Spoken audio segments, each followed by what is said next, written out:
Bonjour tout le monde, j'espère que ça va bien. Bienvenue dans une nouvelle vidéo review. Aujourd'hui, je voulais vous parler du livre Illuminé, le dossier Alexander, tome 1, de Amy Kaufman et de Jay Christophe de la maison d'édition ADA. Là, je suis obligée comme d'en parler tout de suite parce que c'est un livre que je dois ramener à la bibliothèque, donc je suis obligée comme de tourner, mais vous allez voir comme la vidéo plus tard. Fait que au moment que vous voyez cette vidéo, ça fait déjà un petit bout qu'elle est tournée. C'est aussi le premier livre lu de mon année 2020. À ce moment-là, le 1er janvier, j'avais deux challenges qui commençaient. J'avais le challenge Mystère et le challenge Serpent et Échelle. Pour le thème du challenge Mystère, c'était un livre épistolaire qu'il fallait lire, et celui de Serpent et Échelle, c'était un livre comme futuriste, donc un livre, en fait, une histoire qui se passait après 2021.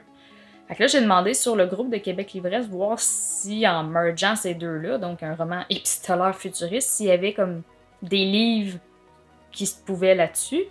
Et là, je dois remercier Patrice Cazot qui m'a fait la suggestion d'Illuminer. Donc, j'avais entendu parler de ce livre-là, mais j'avais, à part savoir que c'est une histoire qui se passait dans l'espace, je savais aucunement qu'est-ce que c'était, puis on m'avait dit que c'était épistolaire dans le sens que ça... Il y avait des mails d'échanger, des chats, j'ai vu qu'il y avait des analyses vidéo aussi, donc... Fait que c'est ça, il y a un échange comme de courriel, c'est plus informatique au lieu que ce soit des lettres écrites, mais quand même, le côté épistolaire, il est là. C'est un livre en plus qui m'a fait renouer avec la bibliothèque parce que j'avais plus de cartes depuis un petit moment. Donc tant mieux parce que je veux pas tout le temps acheter des livres, donc je vais... Si ça se présente, si la situation se présente, ben, je vais aller simplement le louer à Bibli. Ok, le résumé d'Illuminé. C'est deux adolescents qu'on va suivre. On va suivre Caddy et on va suivre Ezra. Et ces deux-là, en plus, la journée même où est-ce que l'histoire commence, Caddy a comme dompé Ezra. Donc ces deux-là sont comme moyennement en bon terme. Et là, sont dans une classe ils sont au lycée, ils sont dans une classe, et il y a un vaisseau qui passe par-dessus l'école, puis là, à ce moment-là, le chaos commence à s'installer parce que c'est des vaisseaux qui viennent attaquer la planète Karanza. Karanza? En tout cas. C'est soit Karanza, je pense que c'est Karanza. Puisque Caddy est comme bonne au clavier, elle va aller comme voir qu'est-ce qui se passe, puis elle voit que c'est pas normal, puis qu'il faut comme fuir.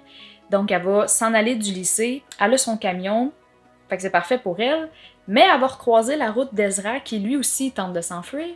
Donc ils sont un petit peu poignés pour finalement fuir ensemble. Et Ezra décide en fait, il aimerait ça aller comme sauver son père qui, lui, est à la minière. Mais c'est un peu difficile parce qu'il y a un vaisseau qui est comme atterri pas loin. Et il a comme relâché une espèce de brouillard noir qui a pas l'air très santé. Donc Ezra, finalement, peut pas aller sauver son père. Ezra est blessé par les Baytech, dans le fond, l'entreprise interstellaire qui vient attaquer Karanza. Caddy amène Ezra au vaisseau qui prend le plus de rescapés possible de Karanza avant de s'en aller dans l'espace. Puisqu'il est blessé, Ezra ira sur le vaisseau Alexander et Caddy ira sur l'Hypatia. Fait que les vaisseaux décollent, puis il y a un troisième qui va les suivre, c'est le Copernicus. Donc, les trois vaisseaux prennent leur envol dans l'espace et ils mettent le cap sur une station comme spatiale, une station spatiale appelée Heimdall, et ils font un voyage de 6 mois pour s'y rendre. Et là, c'est pas terminé. Baytech, ils n'en ont pas fini avec eux. Ils ont beaucoup de vaisseaux détruits, mais il y en a un seul qui résiste. Et ils courent après les trois vaisseaux. Donc, c'est comme une sorte de course-poursuite au final. Caddy et Ezra, une fois sur le vaisseau, ils vont se rendre compte qu'il y a des choses pas normales qui arrivent. Par exemple, l'intelligence artificielle qui se nomme Aiden a un peu comme sa propre volonté d'agir et il commet des actions quand même assez graves, lourdes de conséquences. Et les autorités, en fait, les hauts dirigeants essayent de cacher un peu l'affaire, puis c'est pas très transparent. Donc, là, pour nos deux protagonistes, il y a comme deux buts. La première, c'est d'essayer de survivre. La deuxième, c'est qu'ils vont essayer de voir clair dans cette histoire-là, parce qu'il faut qu'ils s'entraident, étant donné qu'ils sont chacun sur leur propre vaisseau. C'est ce qui résume le début du livre. Pour ce que j'en ai pensé, j'ai tout de suite accroché sur l'ambiance. Moi, aussitôt que c'est une histoire qui se passe dans l'espace, j'ai comme le sentiment d'être seule, je veux dire... il pourrait facilement être comme dans marde si les choses vont pas bien. Tu t'imagines comme dans un vaisseau, mais s'il arrive un fuck, n'importe quoi, je veux dire, c'est pas la terre, là, t'as pas d'eau à proximité, t'as pas de forêt, tu peux pas te faire de feu, c'est vraiment, t'es laissé à toi-même. Donc cette ambiance-là, ça venait un peu stressant, puis pourtant, il y a pas une poignée de personnages dans l'histoire, mais les vaisseaux, il y a 2 vaisseaux qui transportent 2000 personnes, puis t'as l'Hypatia qui transporte 500 personnes. Mais étant donné qu'il n'y a pas énormément de personnages, t'as pas l'impression comme qu'ils transportent énormément de monde. Fait que c'est pour ça, je pense, l'ambiance, que j'avais l'impression d'être seule. Parce que tu suis comme vraiment les 2 protagonistes, quelques personnes autour, mais sans plus, là.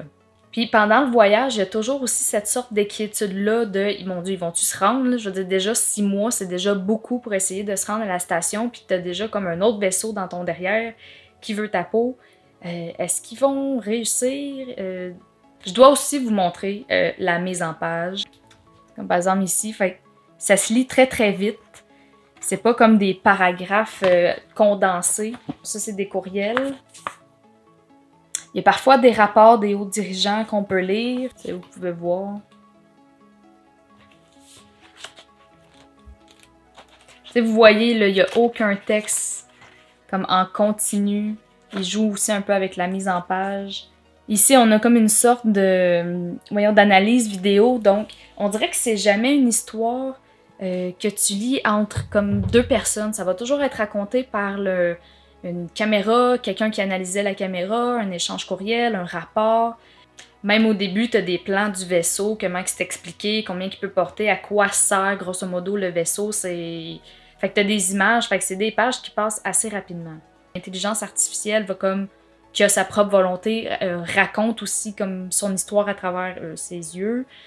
C'est un livre de 600 pages. Je l'ai passé à l'intérieur d'1 semaine. C'est vraiment très, très rapide, très addictif aussi. Je veux dire, je le déposais, je le reprenais. Je pouvais lire 100 pages à l'intérieur d'une soirée. Pour vrai, je pense que j'ai vraiment trippé le format. On suit aussi beaucoup la psychologie des personnages. Caddy va comme avoir des sessions avec un psychologue, mais en groupe. Elle va se faire comme une sorte de journal intime où elle va comme coucher ses sentiments, son ressenti par rapport à Ezra aussi.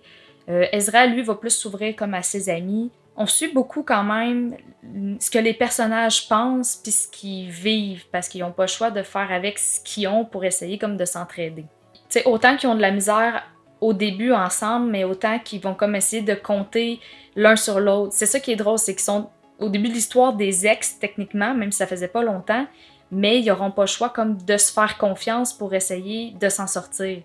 Caddy aussi, à un certain moment de l'histoire, elle va en avoir comme énormément sur les épaules, mais... Puis, en tout cas, tu sais, je disais aussi que l'ambiance, le fait de... T'es dans l'espace, tu te sens seul, ça va devenir intense aussi vers la fin du livre. Là, je me sentais vraiment seule. Et voilà, c'est ce qui en fait résume mon avis. J'aimerais savoir, est-ce que vous l'avez lu? Avez-vous comme lu la trilogie? Puis si vous avez comme trouvé la suite meilleure que le premier. Pas que j'ai pas envie de lire le 2e tome, on dirait que ça me moins... Avec le premier, j'étais comblée, mais le 2e, je sais pas. On dirait que si je le lis, c'est pas tout de suite, en tout cas. Mais c'est ça, fait que j'aimerais ça savoir, avoir votre pouls là-dessus, si la suite en vaut comme la peine.